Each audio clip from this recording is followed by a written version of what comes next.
ভিডিওতে আমরা পঞ্চম শ্রেণী প্রথম পর্যায়ক্রমিক মূল্যায়নের গণিতে 16 নম্বর স্কুলের প্রশ্নের উত্তরগুলো আলোচনা করব। একের কয়ের ঘতে দিয়েছে, বলেছে যদি ভাজ্য 19 ভাগফল 3 ভাগশেষ 4 হয় তাহলে ভাজক কত হবে।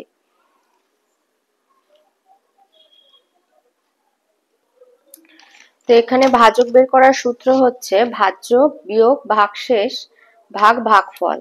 তাহলে 15 থেকে 14 এই 4 বিয়োগ হলে হয় 19 থেকে 4 বিয়োগ হলে হয় 15, 15 ভাগ 3 সমান হলো 5, তাই 5 হবে। খতে দিয়েছে 5 অঙ্কের ক্ষুদ্রতম সংখ্যার সঙ্গে কত যোগ করলে 5 অঙ্কের বৃহত্তম সংখ্যা পাওয়া যাবে। তার মানে 5 অঙ্কের বৃহত্তম সংখ্যাটা হচ্ছে যোগফল, আর 5 অঙ্কের ক্ষুদ্রতম সংখ্যা হলো একটা সংখ্যা। তো যোগফল থেকে একটি সংখ্যা বিয়োগ করে দিলে অপর সংখ্যাটি পাওয়া যায়। তাহলে 5 অঙ্কের বৃহত্তম সংখ্যা 5টা নয়, আর 5 অঙ্কের ক্ষুদ্রতম সংখ্যা মানে একের পিঠে 4টে শূন্য, 10,000 আর কি। তো বিয়োগ করলে হবে 89,999। গতে দিয়েছে একজন শ্রমিক 8 ঘন্টা কাজ করে 480 টাকা আয় করেন, তার এক মিনিটে আয় কত হবে। 1 ঘন্টা সমান হচ্ছে 60 মিনিট, 8 ঘন্টা মানে 8 গুণ 60, 480 মিনিট। তাহলে 480 মিনিট কাজ করে আয় করছে 480 টাকা, তাহলে 1 মিনিট কাজ করে আয় করবে 1 টাকা, তাই আয়ের দাগের উত্তরটা হবে। ঘতে দিয়েছে 35 একটি যৌগিক সংখ্যা, 38ও একটি যৌগিক সংখ্যা, কিন্তু একসঙ্গে এদের পরস্পর মৌলিক সংখ্যা বলে কারণ এদের গসাগু হলো 1। অঙ্গতে দিয়েছে দুটি সংখ্যার গুণফল আর গসাগু যথাক্রমে 108 এবং 3, গুণফল 108 গসাগু 3, লসাগু কি হবে। তো লসাগু সমান দুটি সংখ্যার গুণফল ভাজিতক গসাগু, মানে 108 ভাজিতক 3, তার মানে 36।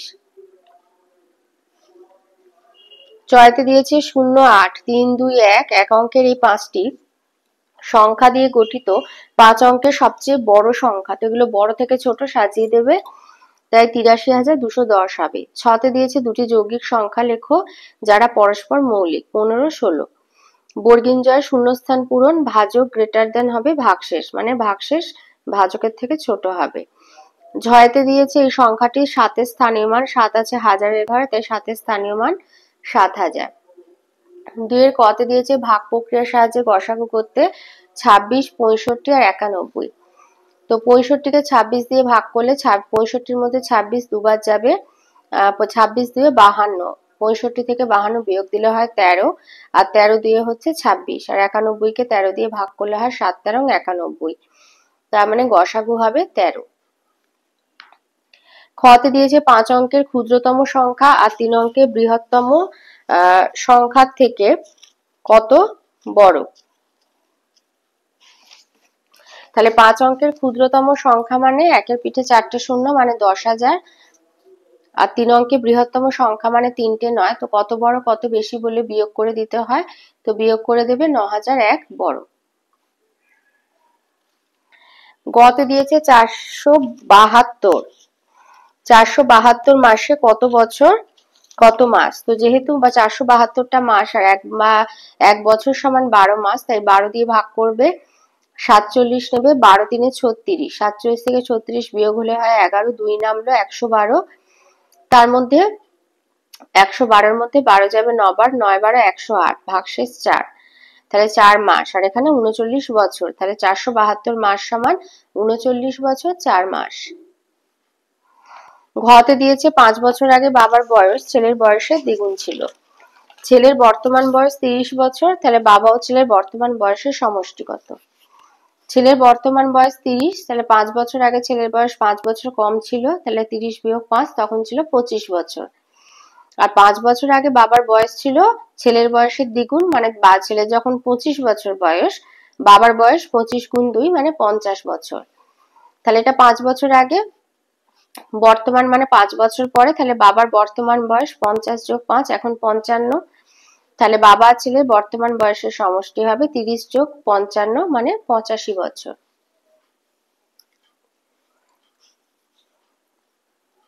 তিনের কতে বলেছে দীনেশবাবু তার 8 মাসের আয় দিয়ে 9 মাসের খরচ চালান, মাসিক আয় 11,232 টাকা হলে মাসিক খরচ কত। লিখবে 8 মাসের আয় সমান 9 মাসের খরচ, তাহলে 1 মাসের আয় 11,232 টাকা, 8 মাসের আয় 11,232কে 8 দিয়ে গুণ করলে হবে 89,856 টাকা, এটাই হচ্ছে 9 মাসের খরচ। তাহলে 1 মাসের খরচ 89,856কে 9 দিয়ে ভাগ করে দেবো, তাহলে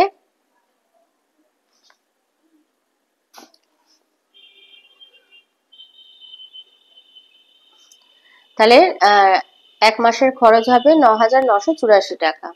মাসিক খরচ 9,984 টাকা।